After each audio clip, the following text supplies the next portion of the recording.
మాట్లాడే సందర్భంగా మాట్లాడిన మాటలు కానీ, అంతకంటే ముందు మహబూబ్నగర్ సభలో మాట్లాడినటువంటి మాటలు కానీ అజ్ఞానంతో కూడిన అహంకారపు మాటలు. ఇప్పుడు ఓకేనా? అదేవిధంగా సభ్యత సంస్కారం లేనటువంటి మాటలు, హింసను ప్రేరేపించేటువంటి విధంగా నేరపూరితమైనటువంటి వ్యాఖ్యలు చేయడం ఆ పదవికే కళంకం తేవడంతో పాటు రాష్ట్రంలో నిజంగానే పోలీస్ వ్యవస్థ చట్టబద్ధంగానే నడుస్తుంది అని డీజీపీ భావిస్తే ముఖ్యమంత్రి చేసినటువంటి వ్యాఖ్యల మీద సుమోటో కేసు రిజిస్టర్ చేయాలి. ఇంత బాధ్యతారహితంగా ఒక ముఖ్యమంత్రి స్థానంలో ఉండి రాజ్యాంగం మీద ప్రమాణం చేసినటువంటి వ్యక్తి మాట్లాడేటువంటి మాటలేనవి నేరపూరితమైనటువంటి మా మాటలు. ఆ వ్యాఖ్యలు ఏమి వ్యాఖ్యలు? ఒక ప్రతిపక్ష పార్టీకి సంబంధించినటువంటి గద్దెలను కూల్చేయండి అనేటువంటి పిలుపు బహిరంగ వేదిక మీద ఇస్తారంటే ఇది హింసను ప్రేరేపించడం కాదా? డీజీపీ గారికి, పోలీస్ కమిషనర్ కానీ, సిటీ కమిషనర్ కానీ, జిల్లాలో ఎస్పీలకు కానీ ఇది నేరంగా అనిపించదా? చట్టాన్ని అతిక్రమించడం కింద కనిపిస్తలేదా? ముఖ్యమంత్రి స్థానంలో ఉండేటువంటి వ్యక్తి మాట్లాడేటువంటి మాటలకు ఏమన్నా ఇమ్యూనిటీ ఉందా? భారతదేశంలో ఒక రాష్ట్రపతికి మాత్రమే లీగల్ ఇమ్యూనిటీ ఉంటుంది. భారత రాష్ట్రపతి స్థానంలో ఉండేటువంటి వ్యక్తి మీద ఎవరు కేసు వేయడానికి వీల్లేదు. రాష్ట్రపతి ఏం నిర్ణయించినా అదే శాసనం ఫైనల్. ఇమ్యూనిటీ అనేటువంటిది రాష్ట్రపతి చేసినటువంటి ఏ చర్యనైనా సరే, ఎటువంటి చర్యనైనా సరే ఎవరు ఎక్కడ ఏ రకంగా ప్రశ్నించడానికి వీలు లేదనేటువంటి రాజ్యాంగ రక్షణ ఒక రాష్ట్రపతికే ఉంటుంది, ఇంకెవరికి ఉండదు. ఇమ్యూనిటీ లాంటిది ఏం లేదు ముఖ్యమంత్రికి. ముఖ్యమంత్రి కాబట్టి నోటికి వచ్చినట్లు ఇష్టం వచ్చినట్లు మాట్లాడుతా అంటేనంటే చట్టం అనుమతించదు. ముఖ్యమంత్రికి చట్టం తెలియకపోవచ్చు, చదువు రాదు కాబట్టి, ముందుపోతేనే చదువు వస్తుంది కాబట్టి. ఆయనకు సంస్కారం లేకపోతే ఆయన ఇష్టం ఉన్నట్లు మాట్లాడితే ఆ మాటను అర్థం చేసుకునే జ్ఞానం లేదా న్యాయ వ్యవస్థకు కానీ, చట్ట వ్యవస్థకు కానీ, పోలీస్ వ్యవస్థకు లేదా? రాష్ట్రంలో సోషల్ మీడియాలో పోస్టులు పెట్టిన నెపం మీద పాపం పోలీస్ స్టేషన్లలో ఉండే ఎస్ఐల కానుంచి వేధించి కేసులు పెట్టినటువంటి అధికార పార్టీ ఎన్నో రకాలుగా మేము ఫిర్యాదులు చేస్తే కూడా ఎవడు పట్టించుకోడు రాష్ట్రంలో. ముఖ్యమంత్రి ఇష్టారీతిగా మాట్లాడినటువంటి మాటలు ఎట్లా చెల్లుబాటు అయితే ఎవరు జవాబు చెప్పాలి దీనికి?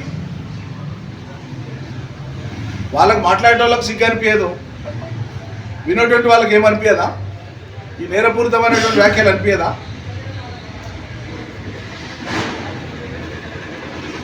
ముఖ్యమంత్రి ఏ రకమైన నైతికత ఉన్నా క్షమాపణ చెప్పాలి, చింతించాలి. అనకూడని మాట అన్నా మన్నించండి అనాలి లెక్కకైతే. కానీ ఆ నైతికతను మేము ముఖ్యమంత్రి నుంచి ఏమి ఆశిస్తలేము, డీజీపీ నుంచి ఆశిస్తున్నాం.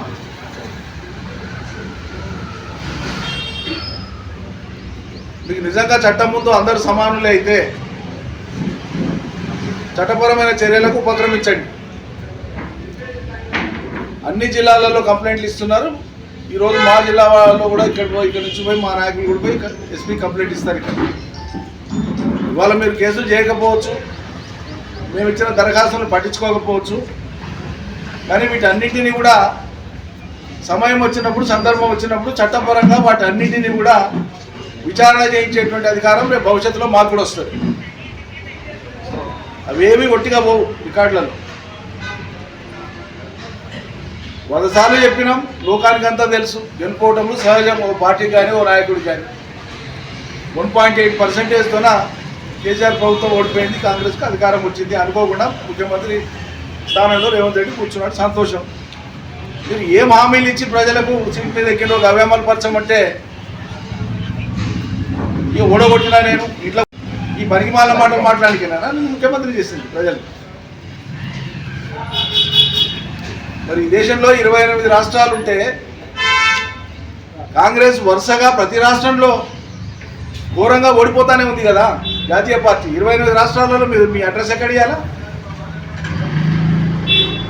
28 రాష్ట్రాలలో మీ అడ్రస్ ఏడయ్యాడు. ఇప్పుడు ఉన్న కర్ణాటక రేపు మాప ఊసిపోతుంది. తెలంగాణలో 3 ఏళ్ళు నడుస్తుంది. 2 ఏళ్ల తర్వాత మీ అడ్రస్ ఏదో మీరే దేవులాడుకోవాలి. హిమాచల్ ఇంత రాష్ట్రం వాడ రేపు ఏమవుతుందో తెలియదు. మీకు మొన్న బీహార్లో ఎన్నికలైతే కేవలం 6 సీట్లకు పరిమితమైంది. నిన్న మొన్న మహారాష్ట్రలో కార్పొరేషన్ ఎలక్షన్లు అయితే మీ అడ్రస్ లేదు. ఏదో మొత్తం దేశమంతా గెలిచినలాగా, పురుషోత్తముడు లాగా, లేకుంటే అలెగ్జాండర్ లాగా పిచ్చి విరోచిత భాగవతాలు లేదండి. నాకు అర్థం కాదు. ఇచ్చిన హామీల మీద దృష్టి పెట్టి చేయదగిన పని చేసి ప్రజల్ని మెప్పించమంటే కేసీఆర్ నడువు విరిగిపోయింది, కేసీఆర్ కాలు విరిగిపోయింది, కేసీఆర్ను లేవకుండా చేసిన. సరే, వయోభారం వల్ల ప్రమాదం జరిగితే ఎవరికైనా జరగవచ్చు. వయసులో ఉన్న వాళ్ళకి జరగవచ్చు, వృద్ధులకు జరగవచ్చు. శారీరక ప్రమాదాలు జరిగితే అదేదో నేరమైనట్టు తప్పైనట్టు మాట్లాడమని మాటల వ్యవహారాలు సరిగ్గా చూస్తే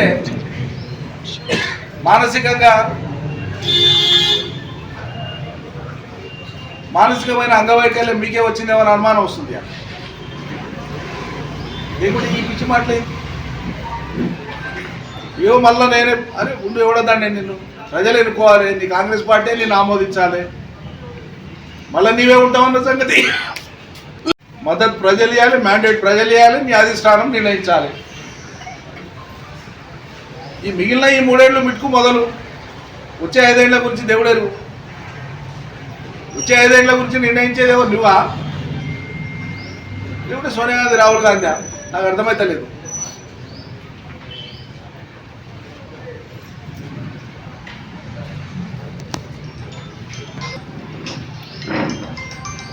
మాకేం ఈర్ష్య లేదు, ద్వేషం లేదు. ప్రజలు ఎవరిని గెలిపిస్తే వాళ్ళు అధికారంలో ఉంటారు. ప్రజల మెప్పు పొంది, అభిమానం పొంది ఖచ్చితంగా మేము మా పార్టీ కేసీఆర్ గారు మరోసారి ముఖ్యమంత్రి కావడం ఖాయం. వాళ్ళ ప్రజలు ఎవరిని కదిలించినా అదే మాట అంటున్నారు. మీకంత సిగ్గు శరం ఉంటే, నీతి నిజాయితీ ఉంటే, నైతికత ఉంటే, మీరు మాట్లాడే మాటలకు ఏదైనా గాంభీర్యం ఉంటే, బరువు ఉంటే, బాధ్యత ఉంటే, గతంలో కూడా మా పార్టీ చాలాసార్లు మా నాయకులు మాట్లాడిన విషయాన్ని నేను గుర్తు చేస్తున్నా.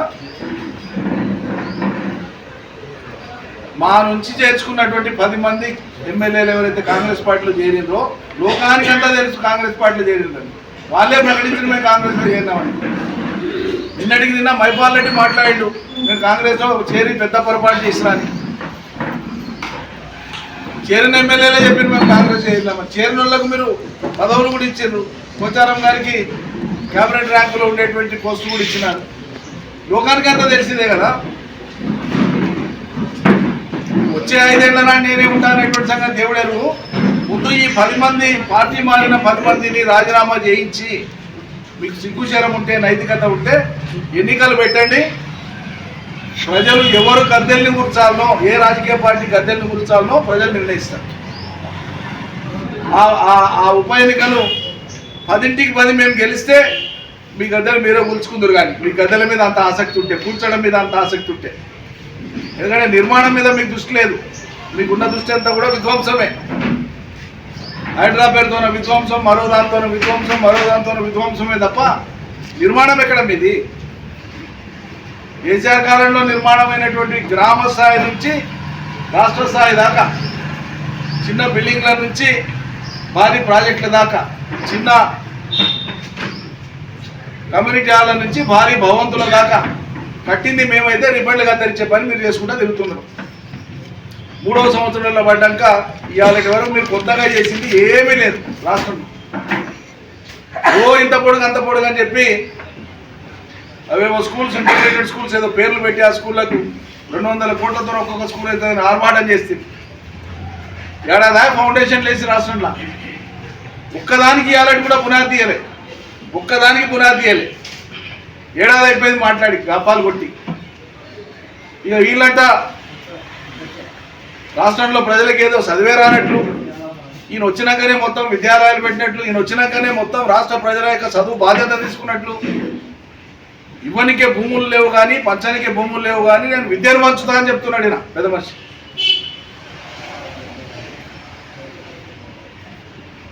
గురుకుల విద్యాలయాల్లో బువ్వగతి లేక తిననికి బువ్వగతి లేక సరైన బువ్వ లేక దగ్గర 100 మంది పిల్లలు చచ్చిపోయారు రాష్ట్రంలో. సిగ్గుందా?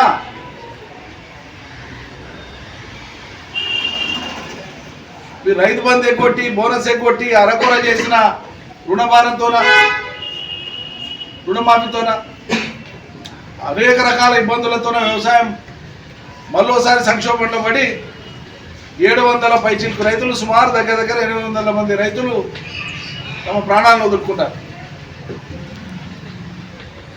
ఈ కళ్ళ ముందు కనిపిస్తున్నాయి. ఇక చదువులు పంచుదాన్ని మాట్లాడుతున్నారు. ఉస్మానియా యూనివర్సిటీకి పోయి ఇట్లా అలవోకగా 1000 రూపాయలు 1000 కోట్లు పెద్ద లెక్కనా?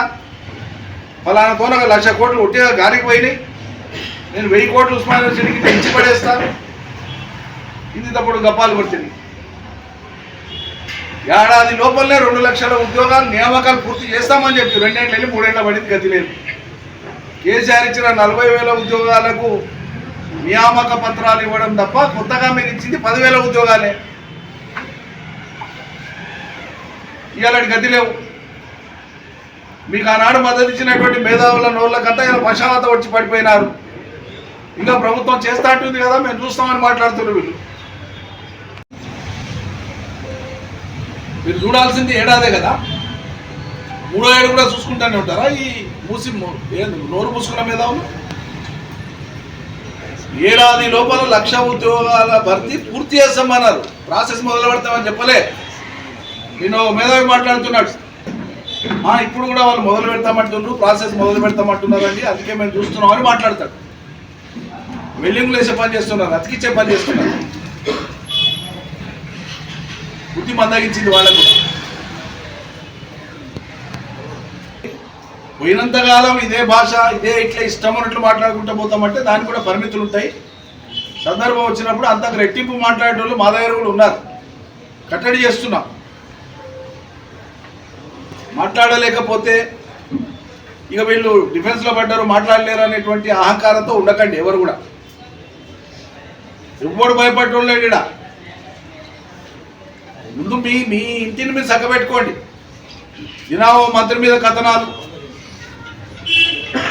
దినావో పంచాయతీ మీద అంతర్గత పంచాయతీ, దానికి దృష్టి మళ్లించడానికే మళ్ళీ మా మీద పడేసుడు. భారతదేశం మొత్తంలో ఈ 15 ఏళ్ల కాలంలో కాంగ్రెస్ పార్టీ 2వసారి వరుసగా గెలిచిన రాష్ట్రమే లేదు. భారతదేశంలో ఈ గత 15 సంవత్సరాల కాలంలో కాంగ్రెస్ అధికారం ఉన్న చోట 2వసారి గెలిచిన చరిత్రనే లేదు. ఇవాళ మేము వచ్చేదాన్ని నేనే ఉంటాను పెద్ద ప్రగల్భాలు వరకు మాట్లాడుతున్నారు. మీ పార్టీ అడ్రస్ దేవులాడుకోండి. మోడీ గారు బీజేపీ కొట్టేటువంటి దెబ్బలకు లేవలేకపోతున్నారు. గెలిచి 3వసారి కేవలం 1.8% ఆఫ్ డిఫరెన్స్ తో మాత్రమే మా ప్రభుత్వం పోయింది. అది మీరు గమనించాలి. అది ఆ సోయి పెట్టుకొని మాట్లాడండి. ఎప్పుడు మాట్లాడినా ఒకసారి ఓడిపోగానే పార్టీ అంతా పోతే మళ్ళీ దేశం మొత్తంలో కూడా మీకు అడ్రస్సే లేదు కదా. ఇలా ఎక్కడికెళ్ళి మొలుస్తారు రేపు మీరు?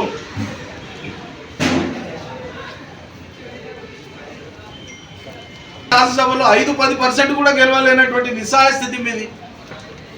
బీహార్లో 6 సీట్ల సిగ్గుచేటు. ఎంఐఎంకి వచ్చినాయి కదా 5-6. హైదరాబాద్ నుంచి ఓవైసీ బీహార్లో పోటీ చేస్తే 5-6 సీట్లు వచ్చినాయి. ఇంత పెద్ద గప్పాలు నరికేటువంటి మీ పార్టీ పోయి మాట్లాడితే బీహార్లో వచ్చిందంటే 6 సీట్లు మీకు. ఏమైందో ఇలా. కాబట్టి ప్రజలు ఆయా సందర్భాలలో ఆయా రాష్ట్రాలలో అక్కడ ఉండే పరిస్థితులను బట్టి తీసుకునే నిర్ణయాలతో ఏ రాజకీయ పార్టీ అందలం ఎక్కుతుంది, ఏ రాజకీయ పార్టీ ప్రతిపక్షంలో ఉంటుంది అనేది నిర్ణయం అయితే తప్ప మీరేం వీరభోగ వసంతరాయులు కాదు. మీరు ఇట్లా పీకే ఊదంగానే లోకం అంతా అడ్డం పడిపోదు. పిచ్చి భ్రమలలో ఉండకండి. కేసీఆర్ ఒక్క ప్రాజెక్ట్ పూర్తి చేయలే. కేసీఆర్ అసలు ఎక్కడ నీళ్ళు వేయలే. బుద్ధి జ్ఞానం ఉన్నోడు మాట్లాడేనా ఇవెవడన్నా? సింపుల్గా అడుగుతున్నా నేను. భారత ప్రభుత్వము మొన్న పోయిన వారం రోజులు కూడా కాలే, వారమే అయింది. గత 10 ఏళ్ల కాలంలో భారతదేశంలో వివిధ రాష్ట్రాలలో పెరిగినటువంటి వరి ఉత్పత్తి మీద ఒక స్టేట్మెంట్ ఇచ్చింది. వివిధ రాష్ట్రాలలో దాంట్లో వ్యవసాయ ఉత్పత్తులను ఉటంకిస్తూ అది తెలిపినటువంటి దాని ప్రకారంగా తెలంగాణ భాగంలో పెరిగినటువంటి ఉత్పత్తి, వ్యవసాయ ఉత్పత్తి వరి 240% అధికంగా పెరిగింది. ఎంత? 240% పెరిగింది. మనకు దగ్గర ఏ రాష్ట్రం లేదు, ఒక మధ్యప్రదేశ్ 70-80% పెరిగింది. ఇంకా ఎన్ని ఆంధ్రప్రదేశ్ లాంటివి, తమిళనాడు లాంటివి, ఒరిస్సా లాంటివి అన్నీ కూడా 15%, 20%, 30% పెరిగినవే. 240% వ్యవసాయ ఉత్పత్తి తెలంగాణలో ఎట్లా పెరిగింది? కేసీఆర్ ప్రభుత్వంలో నీళ్ళు ఇచ్చినందుకు, కరెంట్ ఇచ్చినందుకు, రైతు బంధు ఇచ్చినందుకు పంటలు పండలేదా? పాలమూరు జిల్లాలో రైతులు పంట పండియకపోతేనే ప్రభుత్వాలు వరి కొనుగోలు చేసినాయా? వరి కొనుగోలు కేంద్రాల్లో మీరు ప్రభుత్వంలో డిసెంబర్లోనే ఎక్కిర్రు కదా. మీరు ప్రభుత్వం ఎక్కే నాటికి వరి కోతలు అప్పుడే అవుతున్నాయి కదా. మరి రాష్ట్రంలో పండిన వరి మొత్తం మీరు ప్రభుత్వంలోకి వచ్చే కంటే ముందు వచ్చిందంతా మీ వాళ్ళు వచ్చినట్లా మాట్లాడతారు. చాలాసార్లు చెప్పినా కూడా మళ్ళీ అదే మాట్లాడతారు. 30 ఏళ్ళు టీడీపీ కాంగ్రెస్ కలిపి పెండింగ్లో పెట్టినటువంటి కల్వకుర్తి లిఫ్ట్ ఇరిగేషన్ను టీఆర్ఎస్ ప్రభుత్వం వచ్చినాకనే కేసీఆర్ నాయకత్వాన్ని అప్పటి వరకు 30 ఏళ్ల కాలంలో వాళ్ళు పెట్టిన మొత్తం ఖర్చు వచ్చి 30 ఏళ్ల కాలం టైం తీసుకొని 1984 నుంచి ఆ ఆలోచన మొదలైనప్పటి నుంచి 2014 తెలంగాణ వచ్చే వరకు ఒక్క కల్వకుర్తి ప్రాజెక్టు మీదనే కాంగ్రెస్ తెలుగుదేశం రెండు ప్రభుత్వాలు ఉమ్మడి రాష్ట్రంలో పెట్టినటువంటి ఖర్చు 2600-2700 కోట్లు మాత్రమే. టీఆర్ఎస్ వచ్చినాకనే కేవలం 2-2.5 ఏళ్ల కాలంలో సుమారు 3000 కోట్ల రూపాయలు ఖర్చు పెట్టి ఆ ప్రాజెక్టు కింద నీళ్ళు ఇచ్చినాం. కేఎల్ఐ ప్రాజెక్టుకు మొత్తం ఖర్చు అయింది ఎంత? దాంట్లో 2014కు ముందెంత, 2014 తర్వాత ఎంత లెక్కలేదా? సర్కార్లోనే లెక్క ఉంటుంది కదా. ఆ లెక్క తీసి బయట పెడితే ఏదో తెలుస్తుంది. చెప్పినా కదా, మేము 100 సార్లు చెప్పినాం కదా. కేసీఆర్ ప్రభుత్వంలో ఖర్చు చేయకపోతేనే నీళ్ళు వచ్చినాయా? ఖర్చు చేయకపోతే ప్రాజెక్టులు పూర్తయినాయా?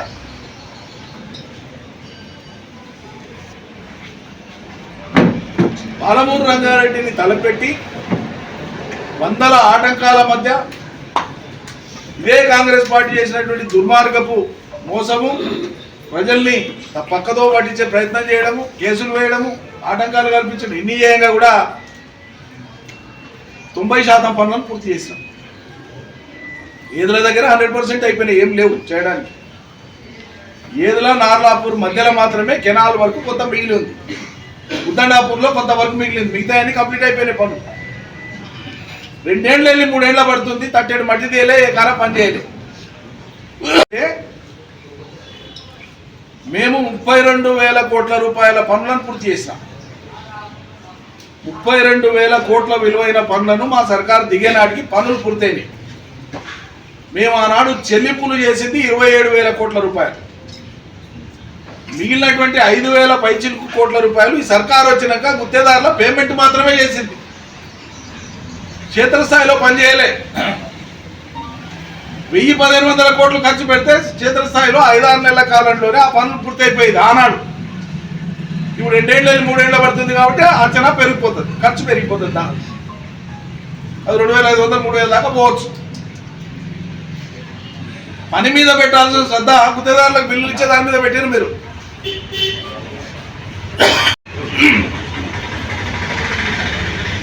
ఏం చేయలేదండి. మా పచ్చ పదాలు మాట్లాడితే ప్రజలు ఎట్లా దాన్ని స్వీకరిస్తారు? ఇస్తున్నాడు ఎన్టీఆర్ రామారావు అభిమానులకు, తెలుగుదేశం వాళ్లకు, చంద్రబాబు నాయుడు శిష్యులకు. తెలుగుదేశాన్ని ఆనాడు లేకుండా చేసిండు కేసీఆర్ కాబట్టి మీరు ఇప్పుడు టీఆర్ఎస్ గదెల్లో కూర్చోలేదా? మాటలు మాటలు. ఒక రాత్రి నీకు సోయి లేకపోవచ్చు, అర్థం కాకపోవచ్చు నీ స్థాయికి. ఒక రాజకీయ పార్టీగా తెలుగుదేశం ప్రస్థానం మొదలైందే కాంగ్రెస్కు వ్యతిరేకంగా. ఇవాళ కాంగ్రెస్ పార్టీ ముఖ్యమంత్రిగా ఉండి తెలుగుదేశం వాళ్ళలాగా మాట్లాడుతున్నాం.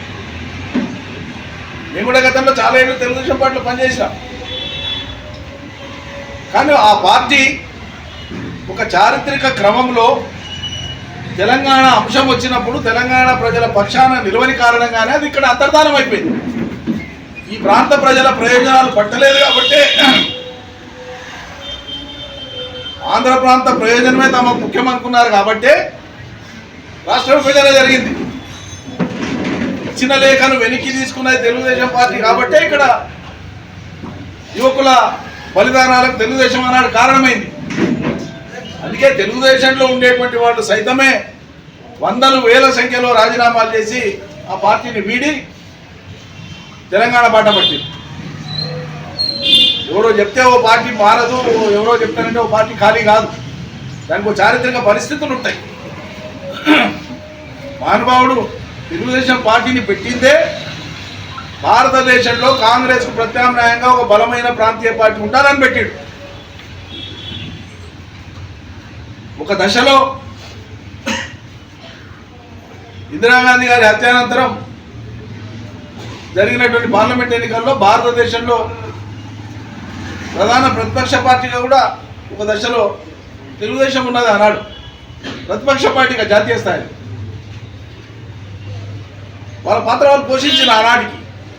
కానీ కాలగమనంలో తెలంగాణ ప్రాంతానికి జరిగినటువంటి అన్యాయాల మీద తెలంగాణ సమాజం చైతన్యమైనాక దీనికి కారణభూతమైన వాళ్ళు సమైక్య ఆంధ్రప్రదేశ్ రాష్ట్ర పాలకులుగా ఉన్నవాళ్ళు, వాళ్ళు కాంగ్రెస్ అయినా తెలుగుదేశం అయినా ఈ ప్రాంత ప్రయోజనాలు పట్టలేదనేటువంటి భావనతోనే ఆ రెండు పార్టీలలో ఉండేటువంటి నేతలు సైతం ఆ పార్టీలను వదిలి తెలంగాణ బాట పట్టాల్సిన పరిస్థితి ఏర్పడ్డది. ఆయన సమైక్యాంధ్రకు చూపట్టినటువంటి మహానుభావులు ఇలా కాలం కలిసి వచ్చే అవకాశాలు వస్తే ఏదో ఇప్పుడు ఎన్టీ రామారావుని కీర్తిస్తే ఇక్కడ మిగిలిపోయినటువంటి వాళ్ళ అభిమానులు అవుతారను, తెలంగాణ వ్యతిరేక మీడియా ఆంధ్ర మీడియా ఏది ఉందో అది భుజాల మీద పోసి ప్రజలలో లేకుండా మిమ్మల్ని కాపాడుతుంది అనేటువంటి భావన ఉంటే మీరు అదే భ్రమలో ఉండండి. ఎవడు వస్తానంట. రాజశేఖర రెడ్డి చంద్రబాబు నాయుడు కంటే గొప్ప సిపాయం కాదు. ఆ రెండు పార్టీలను ఆ ఇద్దరు నాయకులే తెలంగాణ ఉధృతిని తట్టుకోలేకపోయినారు, అడ్డుకట్ట వేయలేకపోయారు. చాలా ప్రయత్నాలు చేస్తే కూడా లక్ష్యం ఛేదించినాం, రాష్ట్రం సాధించినాం, 10 ఏళ్ళు నవనిర్మాణం అద్భుతంగా చేసినాం. 2 టర్ములు అయింది కాబట్టి ప్రజలు మార్పులు కోరుకున్నారు. మీరు ఇచ్చినటువంటి మోసపూరితమైనటువంటి వాగ్దానం మీరు మోసం చేసింది, ప్రజల్ని మోసం చేసే అధికారంలోకి వచ్చింది. అంత మాత్రం చేత ఏదో పార్టీలు అంతర్ధానం అయిపోతాయి, నీ పిల్లి శాపాయాలకు ఉట్టి అయిపడుతుందా? నీకు ఇష్టం లేకపోతే ఓ పార్టీ కన్మరుగవుతుందా? నిన్న క్యాబినెట్ అయింది, రైతు బంధు గురించి మాట్లాడినా, యాసంగి సంఘానికి వచ్చింది. ఇప్పుడు కొత్త అధికారంలోకి వచ్చిన కొత్తలో మీరు చెప్పిన మాట ఏంది? గత ప్రభుత్వము ఇవ్వకూడని భూములకు కూడా ఇచ్చింది, రాళ్ళు రప్పలకు కూడా ఇచ్చింది. కాబట్టి మేము మొత్తం విచారణ చేసి ఓ సబ్ కమిటీ వేస్తున్నాం.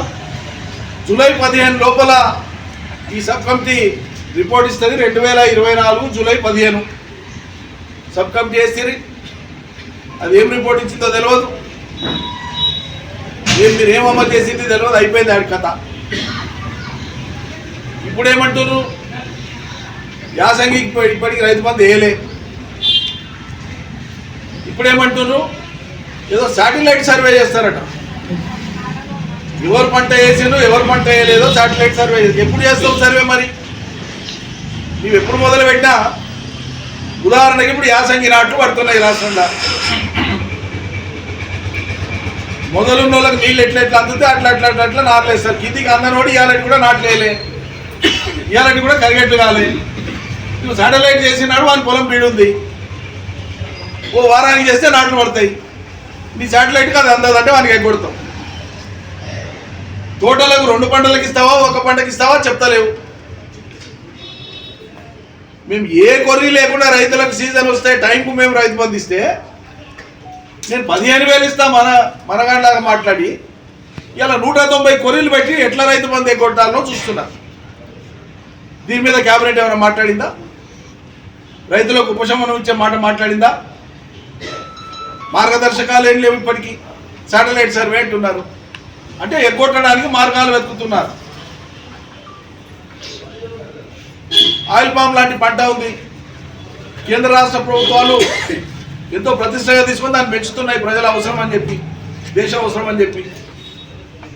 మరి దాని తోటలు దాన్ని దీర్ఘకాలిక సంవత్సరం పంట 2 పంటల కింద తీసుకుంటారా? తీసుకోరా. వచ్చి ఇచ్చినారు, మోసం చేసినారు. రైతే కాదు కౌలు రైతుకు కూడా ఇష్టం, భూమి లేని కూలీలకు కూడా ఇస్తామని మాట్లాడుతారు కదా. బోనస్ ఇట్లా మొదలు పెట్టేట్లు పెట్టి కొద్దిమందికి వస్తున్నట్టు ఆశ కల్పించి గాయం చేస్తే ఇప్పటికి ఎంత బోనస్ పెండింగ్ ఉందో మీరు చెప్పారు.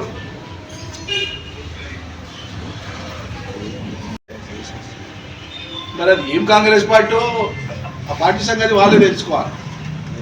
మొదటి నుంచి మేము ఉన్నాం, మాది స్వతంత్రం తెచ్చిన కాంగ్రెస్, మేము మాది నుంచి ఉన్న వాళ్ళు మాట్లాడేటువంటి వాళ్ళు. మీ పార్టీ ముఖ్యమంత్రి మీకు వ్యతిరేకంగా ఒక రాజకీయ పార్టీని పెట్టి ఎన్టీ రామారావు తెలుగుదేశం అనే పార్టీని పెట్టిండు. పార్టీ కాంగ్రెస్ కూటమికి వ్యతిరేకంగా బీజేపీ కూటమిలో భాగస్వామి దేశంలో. తెల్లారితే పొద్దుముక్తే రేవంత్ రెడ్డి కాంగ్రెస్ ముఖ్యమంత్రి తెలుగుదేశం భజన చేస్తున్నాడు. మరి అసలు కాంగ్రెస్ వాళ్ళకు సోగి ఉందా లేదా? మీ ముఖ్యమంత్రి, మీ కాంగ్రెస్ ముఖ్యమంత్రి తెలుగుదేశం పార్టీ పూజ చేస్తుంటే, భజన చేస్తుంటే మీరేం చిరుతలు వాయిస్తున్నా? తప్పెట్లు కొడుతున్నా? ఏం చేస్తున్నట్లు?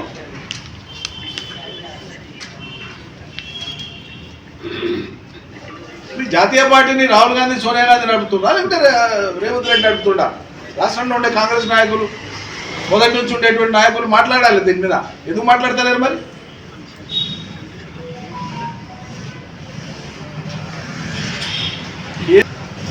తెలంగాణ వ్యతిరేక మీడియా అనేటువంటిది రేవంత్ రెడ్డికి సపోర్ట్ ఉందనేటువంటి ఒకే ఒక్క అహంకారంతోన ఏం చేసినా చెల్లుతుంది, ఏం మాట్లాడినా చెల్లుతుంది అనేటువంటిది అనుకుంటున్నారు. అంతిమంగా ప్రజలకు విషయాలు బోధపడినాడు, ఇవేమీ కాపాడు.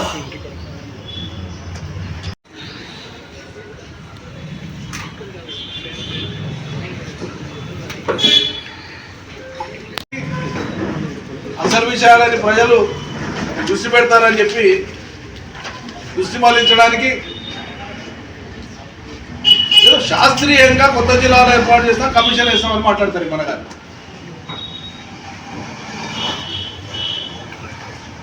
ఎన్నేళ్ళు అయిందండి జిల్లాలు ఏర్పడి?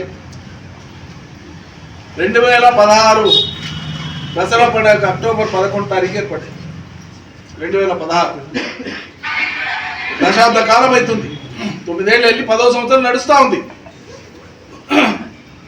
కొత్త జిల్లాలు ఏర్పాటై 10వ సంవత్సరం నడుస్తుంది. ఏడాది కాదు, 6 నెలలు కాదు, 10 ఏళ్లలో ప్రజలు అలవాటు పడ్డారు. కొత్త తరానికి కొత్త జిల్లాలు అలవాటైపోయింది. పాలన ప్రజలకు మరింత చేరువలోకి వచ్చింది. కొత్త జిల్లాలలో కట్టినటువంటి జిల్లా కలెక్టరేట్లు కానీ, ఎస్పీ కార్యాలయాలు కానీ భారతదేశంలో తలమానికంగా ఉన్నాయి.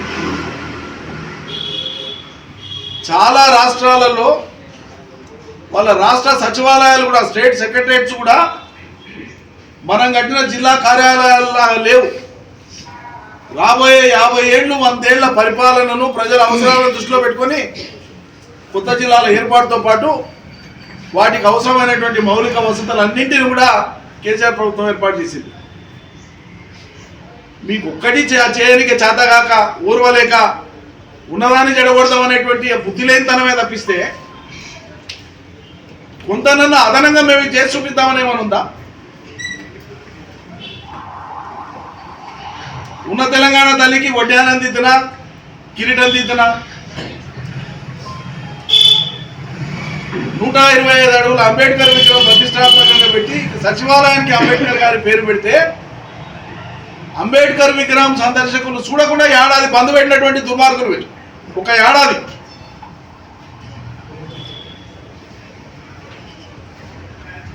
అసలు నిర్మాణం చేసిందేంది మీరు కొత్తగా? మూసీ పేరు మీద పేద లైన్లు, హైడ్రా పేరు మీద పేద లైన్లు, లేకుంటే పెద్ద పెద్ద బిల్డర్లను బెదిరించేది. కొత్తగా చేపట్టిన ఒక నిర్మాణం, ఒక పని, ఒక ప్రాజెక్టు. కరెంటు ఉత్పత్తి కేంద్రాలు కేసీఆర్ ప్రారంభించినవే పూర్తయినాయి. జనాకా కొరాటా కాలువల పనులు కేసీఆర్ మొదలుపెట్టి పూర్తి చేసినవే ఇప్పటిగా తరిస్తుంది.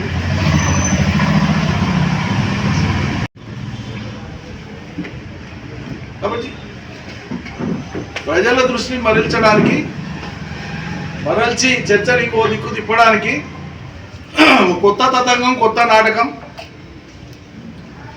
జిల్లాలను కుదిస్తాము, అదేవిధంగా శాస్త్రీయంగా లేని వాటిని, అశాస్త్రీయంగా ఉన్న వాటిని మారుస్తాము. సాక్షాత్ శాసనసభలో రెవెన్యూ మంత్రి మాట్లాడతాడు. ఇష్టం ఉన్నట్లు ఏర్పాటు చేసిన జిల్లాలని. మరి ఈ మాట అంతకుముందు ముఖ్యమంత్రి మాట్లాడిండు. ఇంకా విచిత్రం ఏంటంటే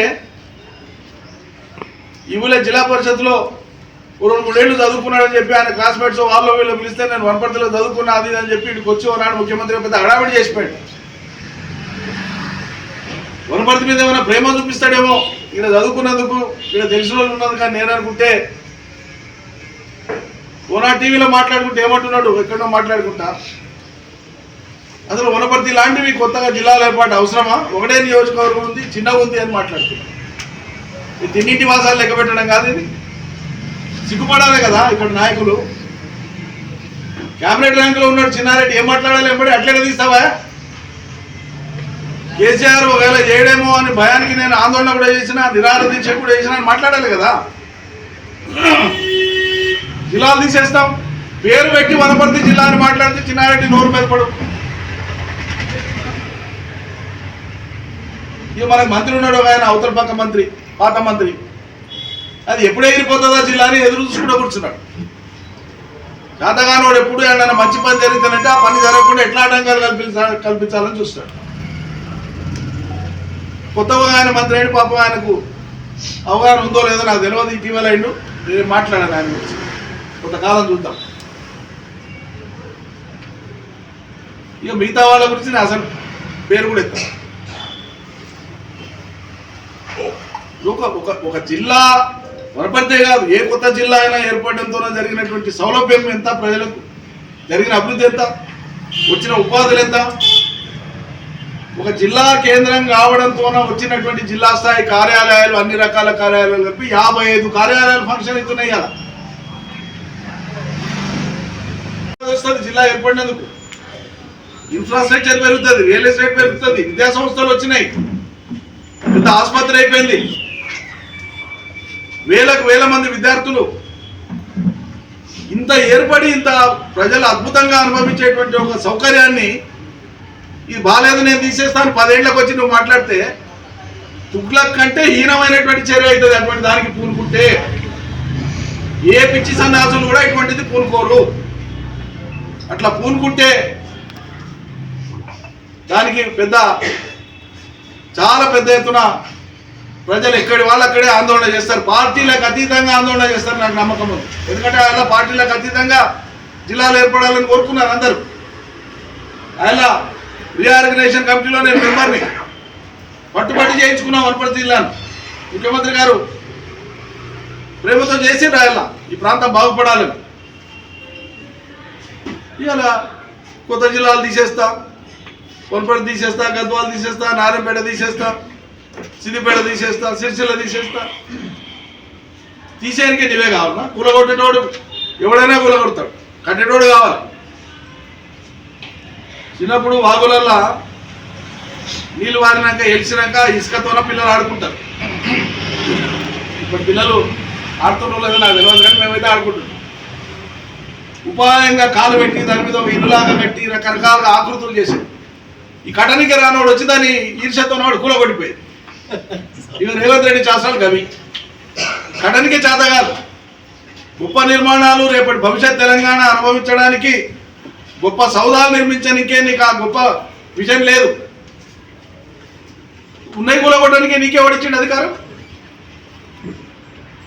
ఆయన ఎన్నికల సభలలో చెప్పిపోయినావా? సిరిసిల్ల సభలో చెప్పినావా మీ జిల్లా తీసేస్తారే పని? వనపర్తి సభలో చెప్పినావా రేపు మీ జిల్లా తీసేస్తాం మేము గెలిచినాం? కానీ నాలుకలు వస్తారు ప్రజలు జిల్లాల జోలికి వస్తే, ఈ ప్రభుత్వం యొక్క నాలుకలు వస్తారు. ఇది తమాషా ఉందా? యువత, విద్యార్థులు, ప్రజలు, ఉద్యోగ నిరుద్యోగులు, రైతులు 50 మంది వీధుల్లోకి వస్తారు. మీరు తప్పించుకోలేరు. ఈ డ్రామా చేద్దాం అనుకుంటున్నారు. ఇది చాలా సీరియస్ అంశం అవుతుంది. బుద్ధి లేని ఆలోచనను విరమించుకోండి. కమిషన్ వేసేదో ప్రజల జీవితాలతో ఆటలాడుకుందాం అనేటువంటి మీ బుద్ధి లేని ఆలోచనను విరమించుకోండి. ప్రజాభిష్టాన్ని గౌరవించండి.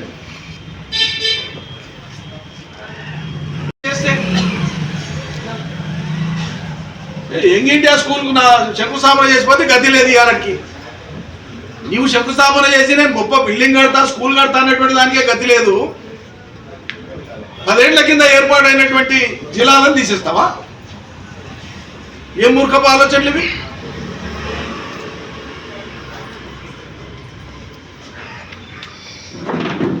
ఇది ఆషామాషి వ్యవహారం కాదు. ప్రజల జీవితాలతో ఆడుకోవడమే. ఎన్ని వేల జీవితాలు ముడిపడి ఉన్నాయి ఇండియాలో.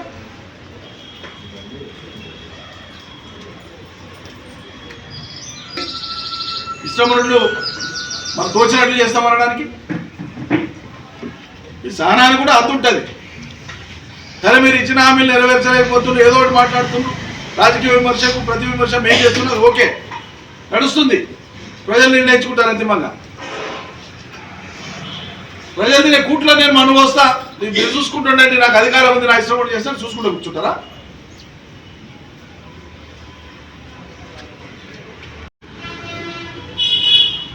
మీడియా మిత్రులకు మీకు కూడా చెప్తున్నా, మీరు కూడా తెలంగాణ బిడ్డలే, మీరందరూ కూడా జిల్లాను కోరుకున్నటువంటి వాళ్ళే.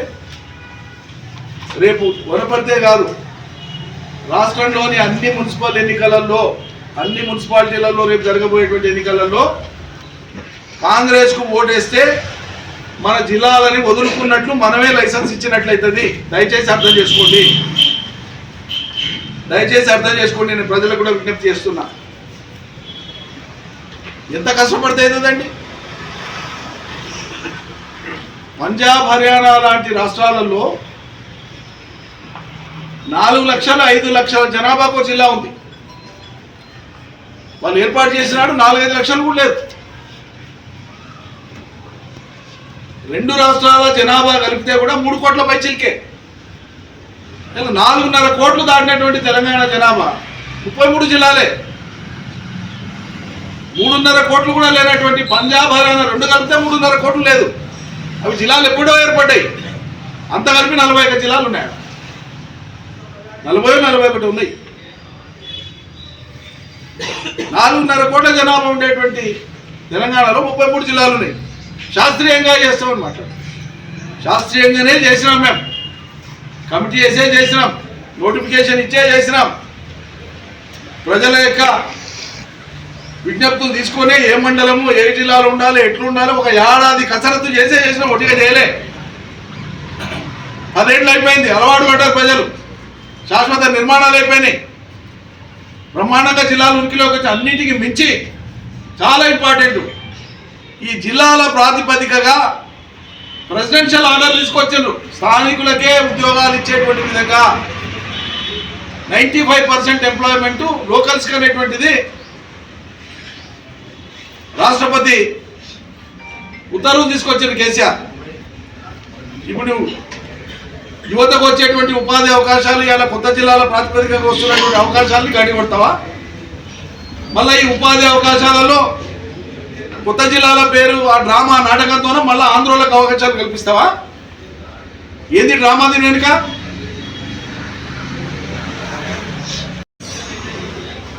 చాలా గంభీరమైన విషయం. మరోసారి లోతుగా చర్చ పెడదాం.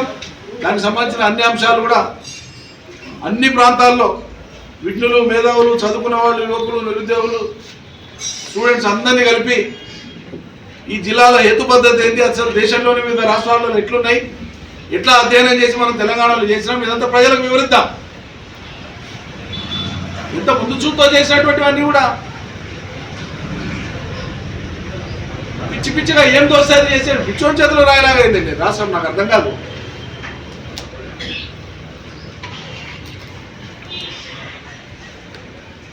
ఎవరో నాశనం చేయాల్సిన అవసరం లేదు. రేవంత్ రెడ్డి చాలు కాంగ్రెస్కు శాశ్వత సమాధి కట్టడానికి. మా పార్టీ దిమ్మెల సంగతి మేము చూసుకుంటాం. కాంగ్రెస్ వాళ్ళను వాళ్ళ పార్టీ చూసుకోమని చెప్తున్నా. అంతిమంగా ఆయన ఏం చేయబోతున్నాడో ఆ పార్టీ తెలుసుకోవాలి. జై తెలంగాణ.